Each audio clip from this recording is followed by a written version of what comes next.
আমি আমি পিতা হচ্ছে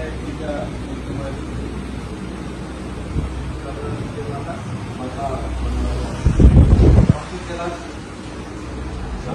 মেধাপুকুর উপজেলার হিমালপুর ইউনিয়নের ৮ নং ওয়ার্ডের সদস্য নির্বাচিত হইয়া সশ্রদ্ধ চিত্তে শপথ বা দৃঢ়ভাবে ঘোষণা করতেছি যে আমি ভীতি বা অনুগ্রহ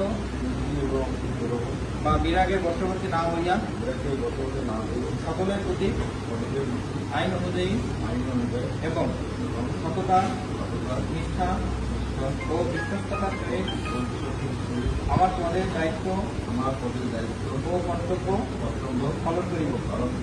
আমি বাংলাদেশের প্রতি অকৃত্রিম বিশ্বাস ও আনুগত্য পোষণ করিব।